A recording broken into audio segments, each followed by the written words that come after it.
Magandang araw sa ating lahat at welcome pong muli sa ating channel. Ngayon ay Holy Week at siguradong mayroon na namang magpapapako sa krus at sasaktan ng sarili at magpepenitensya. Kaya ang tanong ngayon ay, dapat pa ba tayong magpapako sa krus para bayaran ang ating mga kasalanan? Ang sagot ay hindi na. Hindi na natin kailangan pang magpapako sa krus at magpenitensya para bayaran ang ating mga nagawang kasalanan. Dahil una sa lahat ay nabayaran na po ito ng Lord Jesus Christ sa cross noong 2,000 years ago. Kaya hindi mo na kailangang bayaran pa ang natapos ng binayaran ng Lord Jesus Christ para sa atin. John chapter 19 verse 30. Nang matanggap na nga ni Jesus ang maasim na alak, sinabi niya, naganap na, itinungo niya ang kanyang ulo at ibinigay niya ang kanyang espiritu. Namatay ang Lord Jesus Christ sa cross na hindi lumalaban o nangatwiran para ipagtanggol ang kanyang sarili, kundi ay ginawa niya ito para sa kabayaran ng kasalanan nating mga tao. Sa ganitong paraan niya na-fulfill yung batas ng Diyos na siya ring will ng Father God. Kaya kung nag-iisip kang magpapako sa krus ngayong Holy Week ay huwag mo nang ituloy dahil nabayaran na ang kasalanan mo dahil kay Kristo Jesus. Ang kailangan mo na lang gawin ngayon ay manalig at manampalataya sa natapos ng ginawa ng Lord Jesus Christ sa cross. Dahil minsanan lang niya itong ginawa at everlasting o walang hanggan ang epekto nito para sa mga mananampalataya na tulad natin. At effective ito sa lahat ng mananampalataya niya sa lahat ng panahon, pwedeng sa nakalipas, sa kasalukuyan at sa hinaharap. Pero faith ang basihan at kailangan dito para magkaroon ng effect sa buhay ng isang mananampalataya at open ang regalong ito ng Diyos para sa lahat ng tao, maging kahit anong lahi, gender, estado, makasalanan man o hindi. Kaya tanggapin natin ang regalong Lord Jesus Christ sa atin bilang pantubos sa ating mga kasalanan. Colossians chapter 1 verse 14. Sa Kanya ay mayroon tayong katubusan. Sa pamamagitan ng Kanyang dugo ang kapatawaran ng mga kasalanan. So dito nga po ay sinasabi na ang ating mga kasalanan ay napatawad dahil sa dugo ng Lord Jesus Christ.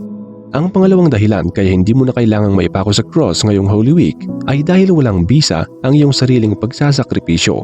Walang halaga ang iyong dugo kahit marami ka pang ibubuhos sa sarili mong cross. Ang righteousness kasi ng isang tao na nagmumula lamang sa kanyang sarili ay walang halaga sa mata ng Diyos. Maliban na lang kung ang righteousness na ito ay dulot ng kabutihan sa pamamagitan ni Kristo Jesus. Ang isang taong nag-iisip na mapapatawad ang kasalanan sa sariling pagpapakasakit ay maituturing namang mang sa mata ng Diyos. Ang tawag kasi sa kanyang ginagawa ay self-righteousness. At ang halimbawa ng self-righteousness ay yung iniisip mong dahil sa pagpapapako mo sa cross o dahil sa iyong pagpepenitensya at pagpapakasakit ay mababayaran o mababawasan mo na yung mga kasalanan mo. O feeling mo pa siguro ay binabayaran mo yung kasalanan ng ibang tao tulad ng mga anak mo at ng kapamilya mo. Malaking pagkakamali ang ganitong pag-iisip. Totoong mabuti ang iyong hangarin sa paggawa nito. Ngunit mali ang proseso dahil nagkakasala ka pa rin in a sense na parang nire-reject mo yung sakripisyo ng Lord Jesus Christ sa cross at pinapalitan mo ng sarili mong sakripisyo na tulad ng nasabi natin na walang halaga para sa Diyos. Dapat po tayong maliwanagan dito mga kaibigan at kapatid kay Kristo na bagawan pa lang sa pagkakaintindi sa salita ng Diyos. Ang gawain ng isang tao na hindi sa pamamagitan ng kabutihan ni Kristo Jesus ay walang saysay sa mata ng Diyos. Ito ay katumbas ng isang maruming basahan lamang. Ulitin po natin na ang kabutihan ng tao na hindi dahil kay Kristo Jesus ay katumbas ng maruming basahan para sa Diyos. Isaiah chapter 64 verse 6. Kaming lahat ay naging parang mga maruming bagay at ang lahat ng aming mabubuting gawa ay parang maruming basahan. Kaming lahat ay parang dahong natutuyo at ang aming kasamaan ay parang hangin na tumatangay sa amin. Ito ang sinabi ng isang propeta na si Isaiah patungkol sa kung paano nakikita ng Diyos ang kabutihan ng isang tao na wala kay Kristo Jesus o di kaya mabuting gawain na hindi konektado kay Kristo Jesus. Ito ang dahilan kaya masasabi nating kahit na mabait ang isang tao, kung wala siya kay Kristo Jesus ay isa pa rin siyang maruming basahan sa mata ng Diyos. Ang paliwanag kasi nito ay si Lord Jesus Christ lamang ang malinis at kinagigiliwan ng Diyos Ama. Kaya kung hindi pa kamukha ng isang tao si Lord Jesus Christ, kahit gaano pa siya kabait, ay mukha pa rin siyang maruming basahan para sa Diyos. Mark chapter 1 verse 11. At may boses na narinig mula sa langit na nagsabi, "Ikaw ang minamahal kong anak na lubos kong kinalulugdan." So dito nga po ay si Lord Jesus Christ ang kinalulugdan ng Diyos Ama. Dahil si Lord Jesus Christ ang embodiment o eksakto na earthly body ng Diyos. Colossians chapter 1 verse 15. Si Kristo ang larawan ng di nakikitang Diyos at siyang may kapangyarihan sa lahat ng nilikha. Dito ay maliwanag na sinasabi na si Kristo Jesus ang larawan ng hindi nakikitang Diyos. Ibig sabihin, kapag nakita mo na at nakilala si Lord Jesus Christ, ay nakita at nakilala mo na rin kung sino ang Father God at ang Holy Spirit. Dahil ang Diyos Ama, Lord Jesus Christ at ang Holy Spirit ay iisa lamang sila. Pero ang pinakaibinigay sa atin ng Diyos ay ang Lord Jesus Christ na dapat nating makilala at dapat nating sundin. Dahil nga, siya rin ang naging visible o nakikita na version ng Diyos na hindi nakikita, na nakipamuhay pa sa ating mga tao sa katawang lupa para ipangaral ang kanyang sariling salita. John chapter 1 verse 14. Nagkatawang tao ang salita at namuhay na kasama natin. Nakita namin ang kadakilaan niya bilang kaisa-isang anak ng Ama. Puspos siya ng biyaya at pawang katotohanan ang mga sinasabi niya. Ang Lord Jesus Christ ang tinatawag na salita. Siya yung nasa John chapter 1 verse 1. Nang pasimula, naroon na ang tinatawag na salita. Ang salita ay kasama ng Diyos at ang salita ay Diyos. Itong salita sa pasimula ay Diyos. At itong salita na Diyos na ito ay naging tao para makita at masaksihan ng mga taong sumasamba sa Diyos na hindi nakikita. Sa ganitong paraan ay mas maintindihan ng mga tao kung sino ang Diyos na kanilang sinasamba na hindi nila nakikita. At maintindihan lamang nila ang hindi nakikitang Diyos sa pamamagitan ni Kristo Jesus. Kaya kung palagi kang nagbabasa ng Biblia ay alam mo na siguro na sinasabi ng Lord Jesus Christ na ang mabuti ay ang Diyos Ama. At ang sinasabi naman ng Diyos Ama ay makinig tayo sa kanyang anak na isinugo dahil ito ang kanyang salita at ito ang kanyang embodiment dito sa lupa. At ganun din naman ang Holy Spirit na ang tinuturo ay ang Lord Jesus Christ. Mark chapter 10 verse 18. Sumagot si Jesus, "Bakit mo sinasabing mabuti ako? Ang Diyos lang ang mabuti, wala nang iba." May nagtanong doon sa Panginoon na nang testing sa kanya na sinabing mabuti raw siyang guro. Pero ito ang sagot ng Lord Jesus Christ na ang Diyos lang ang mabuti at wala nang iba. Ulitin natin na ang Diyos ay Triune God. Ang Diyos Ama, Diyos Anak o ang Lord Jesus Christ at ang Holy Spirit na siya ring Espiritu ng Diyos. Siya ang Diyos at ang nag-iisang Triune God. Tatlong persona pero iisang Diyos o sa ibang paliwanag ay tatlong revelasyon pero iisang Diyos. Ngayon, kung hindi mo pa ganong naintindihan ang Triune God o explanation ng Trinity ay subukan mong panoorin ang video na ito. Ito kasing pagkakaintindi sa Triune God ay hindi madalian.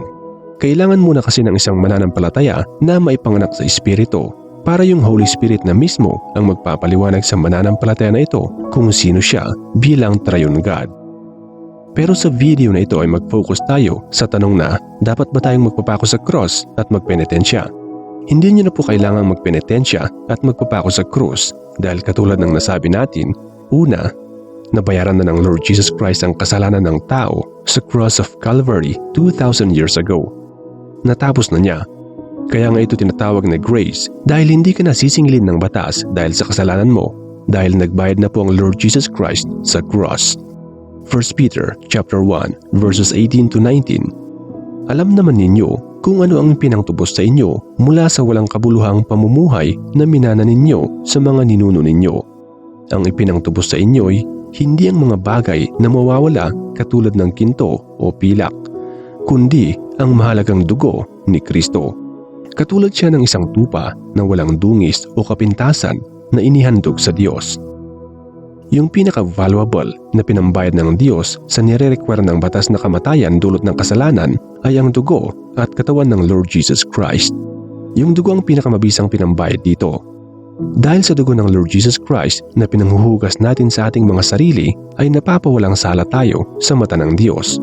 Pero iyon ay kung mayroon tayong faith sa grace of God through the Lord Jesus Christ. At ang ikalawang rason kung bakit hindi na natin kailangan ng penitensya ay dahil walang silbi ang ating sakripisyo at dugo para sa Diyos. Walang silbi ang ating self-righteousness para sa Diyos kung wala naman tayo kay Kristo Jesus. Walang silbi ang kabutihan ng isang tao na wala kay Kristo Jesus. Hindi ito pwedeng tanggapin ng batas bilang kabayaran ng kasalanan dahil hindi qualified ang kabutihan ng tao na wala kay Kristo Jesus. Hindi po ito nakakapagpalinis ng kasalanan.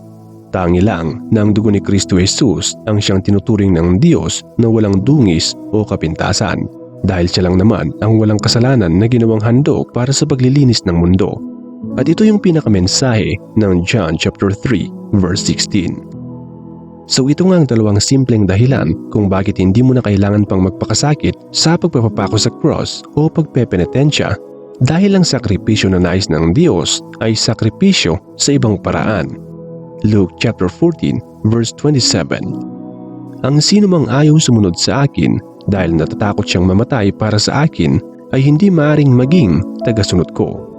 Itong pagpapakasakit na ito ay hindi na yung literal na pagpapapako sa cross, kundi ito ay sakripisyo na pigilin mo ang kagustuhan ng iyong makalamang kalikasan para masunod mo ang nais ng Diyos na gawain sa spiritual na pamamaraan. At para makapagsimula ka sa mga gawain ni nais ng Diyos sa spiritual na pamamaraan, ay kailangan mo munang may panganak sa espiritu. Kapag nangyari na ito sa iyo, ay madali mo na lang maintindihan kung ano ang ibig sabihin ng pagsunod na nais ng Diyos at sa pamamagitan pa rin ni Kristo Jesus at sa gabay ng Santo Espiritu. John chapter 3 verses 16 to 18.